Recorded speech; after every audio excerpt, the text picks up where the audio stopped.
una sa lahat. Pupunta kami sa bahay ni Senator Francis Escudero sa number 159 Street Corner, Hernande, New Manila. Nag-attend kami ng 4 na malita na may iba-ibang sukat. Mga kapatid, alas 5:30 na. Ito na mga bumabanderang balita. Petisyon sa SC, grupo ni Cayetano dumulog sa Korte Suprema sa gitna ng agawan ng liderato sa Senado. Pero hindi kasama sa mga nagpetisyon sina Senator Villanueva at Mark Villar. Kunin na nila lahat. Senator Alan Peter Cayetano nanindigang sa kanila dapat ang Senate Blue Ribbon Committee. Kunin na nila lahat, Senate Presidency, lahat ng committees. Pero kung sincere sila, iwan sa atin yung Blue Ribbon Committee. Preventive suspension. Senator Jinggoy Estrada sinuspindi ng Sandigan Bayan sa gitna ng kinakarap niyang kasong plunder at graft.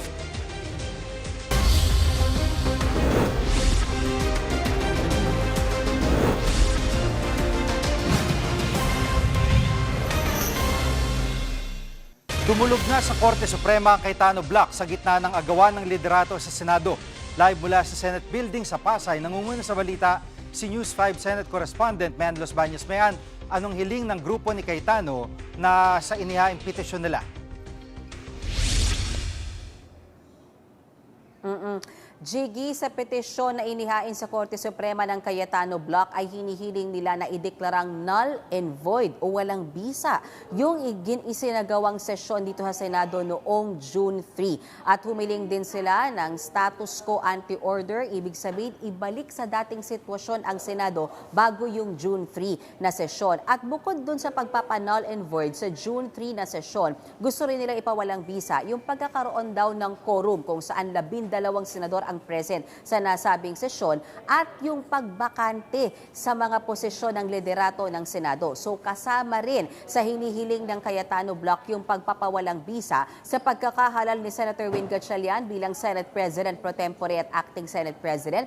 Gayon din kay Senator Mig Zubiri bilang Majority Leader at dun sa bagong Senate Sergeant at Arms at Senate Secretary. At dahil nga sa paninindigan ng Cayetano Block ay yan ay null and void, nanindigan sila at ginigiit ng Cayetano Block na nananatiling Senate President si Senator Alan Peter Cayetano, Senate President pro tempore Senator Loren Legarda at yung kanilang mga general na Senate Sergeant at Arms at Senate Secretary sa ilalim ng kanilang administrasyon.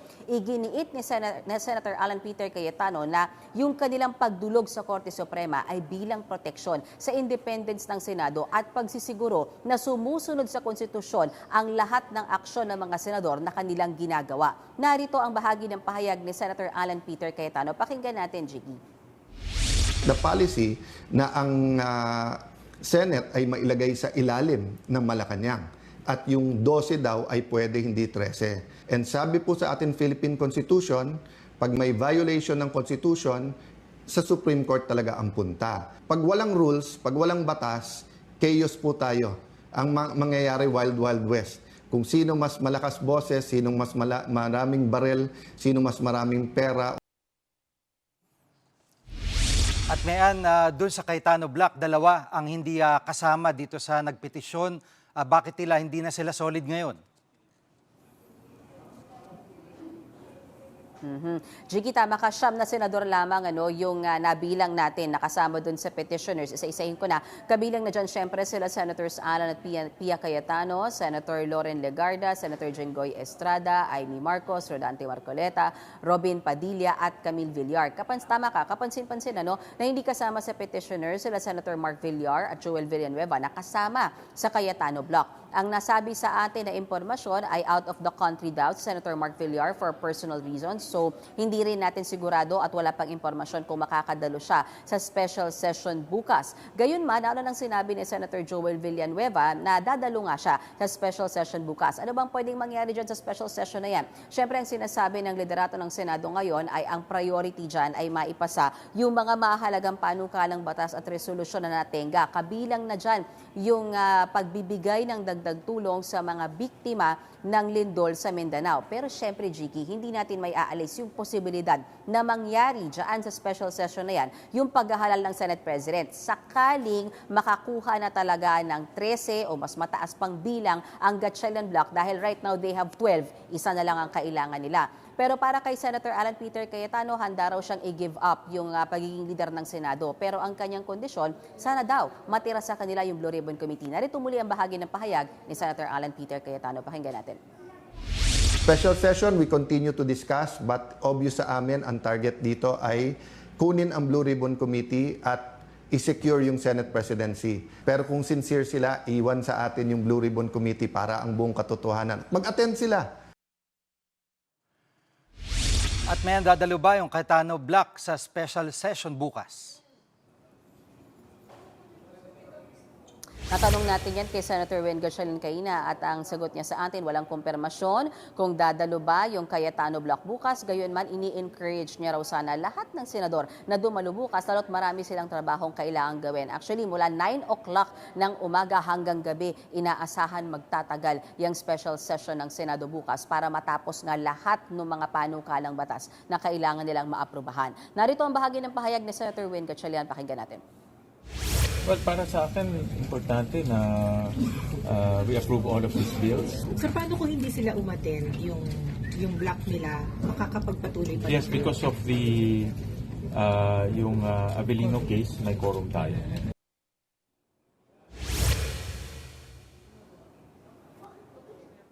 Jiggy, syempre paulit-ulit ang tanong natin kanina kay Senator Ben Gatchalian. May 13 na ba sila? Mahahalal na ba siya formal bilang Senate President? At tikom ang kanyang bibig dyan. Sabi niya, magkakaalaman na lamang daw bukas. Yan muna ang latest mula dito sa Senado. Balik sa'yo, Jiggy.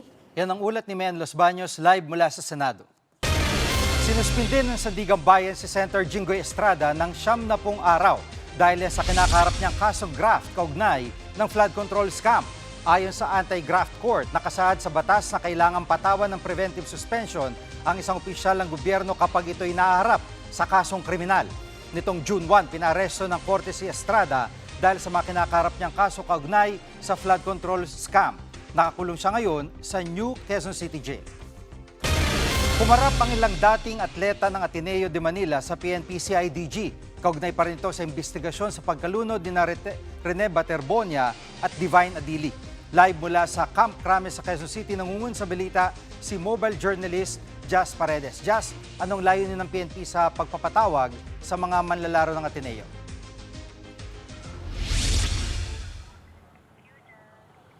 Jiggy, pinatawag sila ng PNP sa IDG upang isalaysay ang kanilang mga naging karanasan sa mga nagdaang team building sa ilalim ng pamumuno na nagbitiw na si Head Coach Tab Baldwin.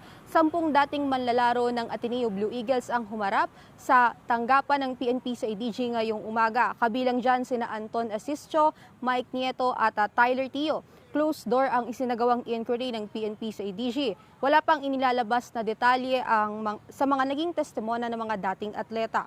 Isa sa mga anggulong tinitignan ng otoridad ay ang umunoy mala military training sa ilalim ng mga atleta sa ilalim ng pamumuno ni Coach Tab Baldwin. Lumutang ang anggulang yan sa isang podcast kung saan ikinuwento ng mga dating players ng Ateneo ang kanilang naging karanasan. Jiggy?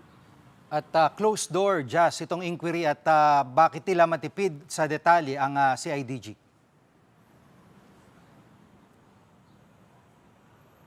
Jiggy, ayon nga sa PNP, hindi pa nito isa sa publiko ang mga salaysay ng mga resource person nga itong mga dating atleta ng Ateneo. Yan ay para daw hindi makompromiso yung kanilang investigasyon, ngunit ngayon pa man ay posibleng magsagawa ang CIDG ng press briefing sa susunod na linggo. Yan ay para matiyak na tama, kumpleto at patas ang kanila raw ilalabas na impormasyon kaugnay sa kasong ito. Jiggy. At pinatatawag din ng CIDG ang iba pang mga kasama ng dalawang nasawing player dito sa team building. Kailan sila harap? Jiggy, bukas naman inaasahang haharap at darating dito sa CIDG ang mga kasalukuyang players ng Ateneo basketball team na kasama sa team building sa Dipakulaw, Aurora. Pinasila ng CIDG para maisalaysay naman nila ang mga nangyari bago malunod sina Rene Baterbonia at Divine Adili. Bahagi ng iniimbestigahan ng CADG ang ilang aktibidad na ginawa sa team building, kagaya ng calisthenics ng grupo, kanilang exposure sa weather, posibleng brutal treatment at forced physical activity. Posibleng may kinalaman daw sa kaso kanilang tinitignang anggulo ng CADG, ang homicide o hazing. Jiggy? Yan ang ulat ni Jazz Paredes live mula sa Camp Crame sa Quezon City. Susunod, nagbitiw na Ateneo head coach Tab Baldwin hindi sumipot sa NBI. At Senator Chis Escudero pinadalan din umano ng mali-maliatang pera ayon sa mga umano'y bagman ni Zaldico. Diyan kayo mga kapatid, dapat una sa lahat.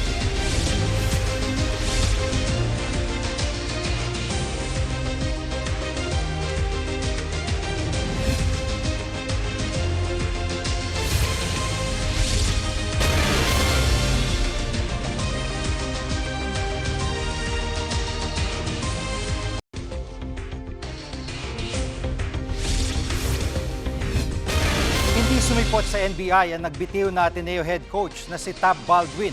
Pinatawag siya kaugnay sa investigasyon sa pagkamatay ng kanyang mga player na sina Rene Baterbonia at Divine Adili. Live mula sa TV5 Media Center, nangunguna sa balita si Gio Robles. Gio, bakit no show si Tab Baldwin? Jiggy, wala raw sa maayos na kalagayan ang nagbitiw na Ateneo Blue Eagles coach Tab Baldwin. Ayon sa kanyang legal counsel, tanging ang abogado ni Baldwin ang humarap sa NBI kanina ayon kay Attorney Carl Justin David o tiniyak nito na makikipagtulungan pa rin si Baldwin sa anumang investigasyon. Wala rin daw itong balak lumabas ng bansa. Sa Friday, June 19, ang bagong schedule ni Baldwin sa NBI ay para nga makunan siya ng kanyang salaysay. Narito ang bahagi ng pahayag ni David. So STAB will fully cooperate with all the investigations ongoing and all the legal procedures. Bukod kay Baldwin, ipinatawag din ng NBI ang iba pang coaching staff at players ng Ateneo. Pero hindi rin nakasipot ang isa sa mga coaching staff ng Ateneo Blue Eagles na si Sandro Soriano. Ayon sa kanyang abogado, may emotional distress umano ang kanyang kliyente. Nagpresenta sa NBI ng certificate mula sa Ateneo itong abogado ni Soriano bilang patunay na sumasailalim sa treatment at counseling ang kanyang kliyente. Sa ngayon ay handa naman daw si Soriano na makipagtulungan at inaasahang haharap sa NBI sa Huwebes. Ito naman po ay sa June 18. Tanging ang mga abogado lang din ng ilan pang miyembro ng coaching staff ng Ateneo Blue Eagles na si Reynaldo Jacinto at Dean Castaño ang humarap sa NBI kanina. Humiling daw ng panibagong schedule si Jacinto dahil sumabay sa pina ng NBI o ng CIDG ang kanyang nauna ng schedule ngayong araw. Jiggy. At Gio, bukod sa mga abogadong nagrepresent sa kanilang mga kliyente, may mga player bang iba nagpunta o coaching staff dyan sa NBI? Sa mga player ng Ateneo Blue Eagles, tanging si Elise Josiah o EJ Kapihe ang nakarating sa NBI. Buong araw yan, siya lang talaga yung sumipot. Kasama ni Kapihe ang kanyang mga magulang at abogado. Tumangging magbigay ng pahayag sa media si Kapihe, pero narito ang kanyang maikling mensahe. Pakinggan natin. I just want to make a statement that I stand with my Ateneo men's basketball team. Although I've only been here a short time, and through this very traumatic and nauseating experience, I've gained a family. We mourn our fallen brothers, Divine and Rene, and we'll carry them for the rest of our lives. Sumipot din sa NBI kanina ang nag-resign na team manager ng Ateneo Blue Eagles na si Epo Kimpo. Hindi rin ito nagbigay ng pahayag, pero ayon sa ating reliable source, sa Friday, sa Biyernes din, ang kanyang bagong schedule para makapagbigay din nga po siya ng salaysay. Na pag-alaman po natin base sa impormasyon natin mula sa NBI na wala raw si Kimpo sa bansa nang mangyari ang insidente doon po sa may Dipakulaw, Aurora. Nakahanda raw si Kimpo na magsumite ng mga dokumento bukod pa doon sa kanyang salaysay. Jiggy, balik sa'yo. Yan ang ulat ni G. Robles live mula sa TV5 Media Center. Sa ibang balita, tiniyak ni Pangulong Bongbong Marcos na mapaparusahan ng mga taong nasa likod ng korupsyon. Live mula sa TV5 Media Center din, nangunguna sa balita si News 5 Palace Correspondent Maricel Alili. Maricel, ano ang konteksto sa pahayag ng Pangulo tungkol dito sa katiwalian? Jiggy, kanina kasi nagsagawa ng isang state visit ang presidente ng Germany dyan sa Malacanang at sa kanilang joint press conference, natanong si Pangulong Bongbong Marcos ng isa sa mga German journalist kung gaano daw kaseryoso ang administrasyon pagdating dito sa ating mga programa o aksyon laban sa katiwalian. Ang sinabi ni Pangulong Bongbong Marcos, very serious. Ang mga hakbang daw na ginagawa ngayon kontra sa korupsyon, mahirap daw na walang masaktan at hindi raw ito madali na mga aksyon para tuldukan itong problemang ito. Matatandaan kasi natin, Jiggy, na noong nakaraang State of the Nation address ni Pangulong Bongbong Marcos, dito nagsimula yung kanyang kampanya kontra korupsyon. Ang mabanggit niya yung tungkol dito sa mga katiwalian kung saan sinabihan niya pa yung ilang mga opisyal ng gobyerno at yung sangkot sa korupsyon na mahiya naman kayo. Sinimula na dito yung pagsisiyasat sa mga flood control scandal pero hanggang ngayon inaantabayanan pa rin natin yung paghuli doon sa mga nadawit na malalaking isda. Lalo na't hanggang ngayon di rin natin alam kung nasa na nga ba yung isa sa mga itinuturo na si dating kongresista na Zaldico. Ang sinasabi nga ni Pangulong Bongbong Marcos, ito daw yung maituturing na pinakamalalang kasalanan dahil hindi lang naman daw basta-basta kumpanya ang ninanakawan dito ng pera, kundi ang taong bayan. Napaka-abusive daw ng mga hakbang na nangyayari dito. Pakinggan natin yung bahagi ng naging pahayag ni Pangulong Bongbong Marcos. And that's why in this anti-corruption drive that we have, that I have started, there was no way to do it easily or painlessly. Those who are found to be part of this system of corruption, that they will be punished and that they will provide restitution to the Filipino people.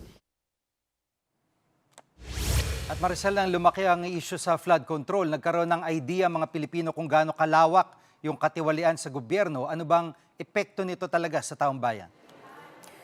Well, Jiggy, sinasabi nga ni Pangulong Bongbong Marcos na malinaw naman na nararamdaman natin yung epekto nitong matinding korupsyon sa ating bansa dahil naiimpluwensyahan ultimo yung mga institusyon at kagawaran sa gobyerno. Kapag nagkakaroon ng korupsyon sa kahit na anong kagawaran, kahit na anong departamento, instead na matuon doon sa programa ng gobyerno o programa ng gobyerno, yung supposedly budget na nakalaan, especially doon sa mga social protection, hindi nakakarating sa kanila. Very visible ito doon sa flood control project na nabanggit natin dahil ilan din naman yung na-enumerate na mga ghost projects nang simulan yung pagsisiyasat tungkol dito. Pakinggan natin yung sinabi ni Pangulong Bongbong Marcos. Because what they have taken is not my money or your money or a company's money, it's the money from the people. And that is the worst sin of all as far as I'm concerned. It's the worst form of corruption as far as I'm concerned. At ano napag-usapan ng dalawang Pangulo ngayong araw o napagkasunduan, Maricel?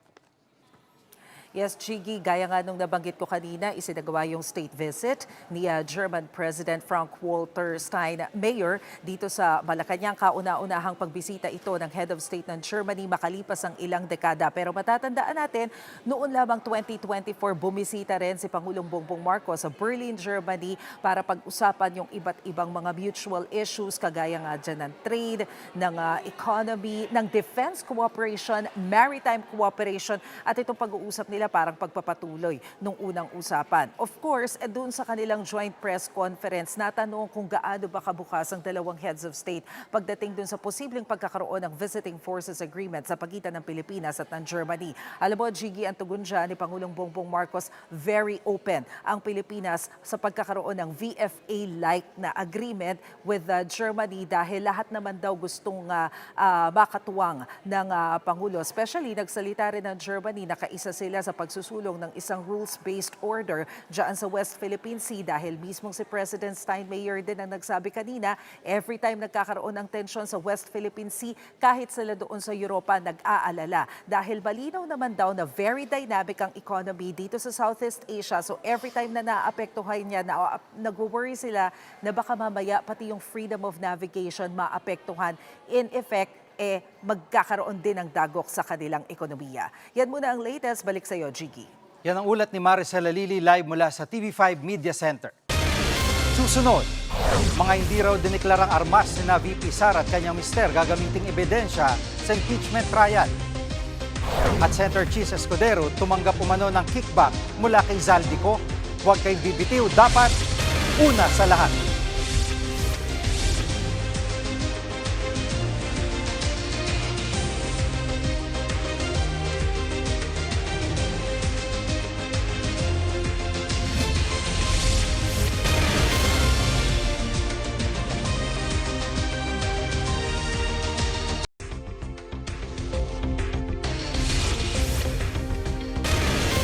May bago manong ebidensyang nakitang House Prosecution Panel laban kay Vice President Sara Duterte. Yan ay ang samut-saring baril na hindi umano diniklara ng PISE bilang ari-arian. Live mula sa Batasang Pambansa, nangunguna sa balita si News 5 House Correspondent Marian Enriquez. Marian, gaano karaming baril ang sinasabing pag-aari ni VP Sara? Jiggy, may 52 baril umano si Vice President Sara Duterte at kanyang mister na si Attorney Mans Carpio. At ayon nga sa House Prosecution Panel, hindi umano ito idineklara ng bise sa kanyang Statement of Assets, Liabilities, and Net Worth o SALN. Ayon nga po kay House Prosecutor at Bicol Sano Party List Representative Terry Ridon, natisod nila itong impormasyon nang may makita na nakalistang baril doon sa yung mag-asawang Duterte Carpio sa PNP Firearms and Explosives Office. Kasama nga po doon sa ipasasabpina ng proseksyon yung listahan ng mga baril na ito. Kabilang dyan yung umano yung mga rifle, shotgun, revolver at pistol ng mag-asawang Duterte Carpio. At magpapatawag din nga raw itong prosecution panel ng mga tauhan mula doon sa nasabing opisina para tumestigo. Maging yun sa mga firearms dealer o kung sino yung nagbenta ng mga baril. Magpapatawag din daw sila ng valuation expert para matukoy nga yung halaga ng mga baril na pag-aari umano ng mag-asawang Duterte Carpio. At si Ridon nga po, yung tatayong lead sa article ng Unexplained Wealth at Non-Disclosure ni VP Sara sa kanyang SALN. Narito po yung kanyang pahayag. Bukod po doon sa hindi ho pag-declare ng cash on hand, cash in bank, no? Sa kanya po nga SALN from 2019 to 2025, hindi rin po niya dineklara yung kanya pong pag-aari ng mga armas from 2007 up until 2025. So, I think pagpapalakas po ito doon sa punto ng unexplained wealth at SALN violations. At Marian, ngayon pareho nang nakapagsumite ng pre-trial brief ang dalawang kampo. Ano ang tingin ng House Prosecution Panel sa sinumite ng kampo ni VP Sara?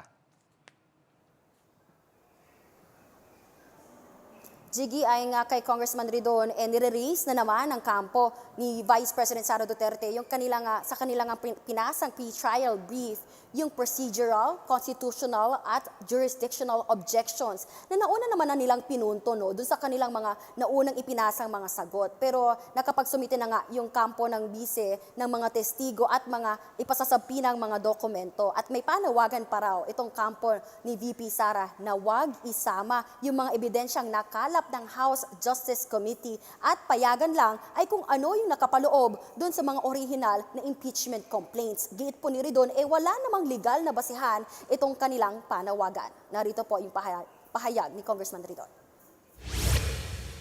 They want the evidence to be basically constrained only to what had been submitted in the original impeachment complaints. Tingin ko po nakakatawa yun. Kasi ang totoo naman nothing prevents the House Committee on Justice, nothing prevents the articles of impeachment, nothing prevents anyone from actually submitting new evidence, new information up until the pre-trial proceedings. At Marian, kailan naharap ang House Prosecutor sa pre-trial conference? Jiggy, sa Webes, June 18 nga, nakatakdang pumunta yung House Prosecutors doon sa pre-trial conference na itinakda ng Senate Impeachment Court at pinadadalo rin yung defense team ni VP Sara. Dito nga pag-uusapan yung mga listahan ng kanilang mga testigo, ebidensya, maging yung mga trial dates at iba pang mga detalyeng dapat pag-usapan at maplansya para hindi na pagdebatihan pa sa mismong araw ng paglilitis. Yan muna ang latest. Dito sa Kamara, balik sa'yo, Jiggy. Yan ang ulat ni Marian Enriquez live mula sa Batasang Pambansa. Idinawit ng mga umano'y bagman ni Zaldico si Senator Chis Escudero sa flood control scam. Isa raw ang senador sa mga pinadalhan nila ng mali-maletang pera. Live mula sa Mandaluyong, nangungun sa balita si Mon Gualdes. Mon, dati pang may expose ang mga nagpakilalang bagman, pero bakit nilang lumutang ang pangalan ni Senator Escudero? Well, Jiggy, sa maikling panayam natin kay Attorney Levito Baligod, abogado ng 18 ex-Marines o nagpakilalang bagman umano ni dating Congressman Zaldico, sinabi niya na nasa joint affidavit naman daw ng kanyang mga kliyente ang pangalan ni Senator Chis Escudero na nakatiran nga raw nila ng maletang pera ang naturang senador. Pero maaalala kasi sa mga nakaraang Senate Blue Ribbon Committee hearing, hindi naman nababanggit ang pangalan ni Escudero. Pero kanina, iginiit nila ngayon na nag-deliver nga sila ng 4 na maleta sa bahay ni Escudero sa New Manila. Meron nga rin sila mga ebidensya na mga pictures na magpapatunay daw dito. Narito ang pahayag ng isa sa mga umano'y bagman. Pupunta kami sa bahay ni Senator Francis Chis Escudero sa number 159 Street Corner, Hernadi, New Manila. Nag-attend kami ng 4 na malita na may iba-ibang sukat. Alam mo, Jiggy, bukod kay Escudero, idinawit din ng bagmen si COMELEC Chairman George Garcia. Isa-isa rin nilang ipinakita ang mga larawan ng sinasabi nilang mga pruweba ng kanilang delivery mula sa pagsakay sa mga helicopter at van na pagmamay-ari nito. Nabanggit din ang pangalan ni na dating Congressman Stella Kimbo at kasalukuyang Congressman Edwin Guardiola. Nabanggit ulit si dating House Speaker Martin Romualdez at Senador Erwin Tulfo, bagay na nauna nang itinanggi ng mga naturang mambabatas. Isinama rin nila ang 2 media personalities na nakatanggap daw ng pera mula kay Zaldico. Jiggy. At Mon, kanina ay nagkatensyon sa venue sa Mandaluyong. Ano naging problema?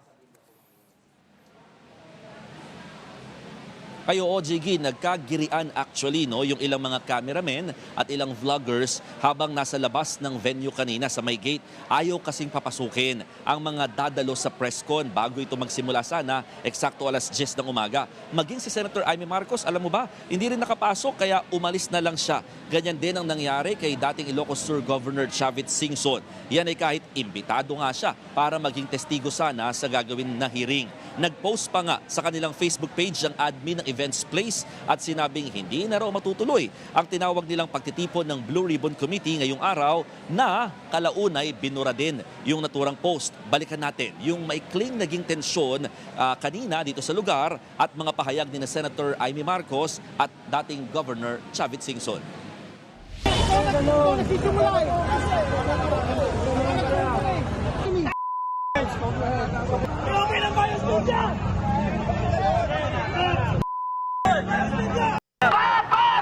Ayos pa nga yung venue. Tutuloy. Kaya inaayos pa. Mag-usap pa tayo sa may-ari ng venue. Init-init kasi dito eh. Naghahanap kami ng mapayapang pamamaraan. Huwag yung ganito, huwag yung panggigipit.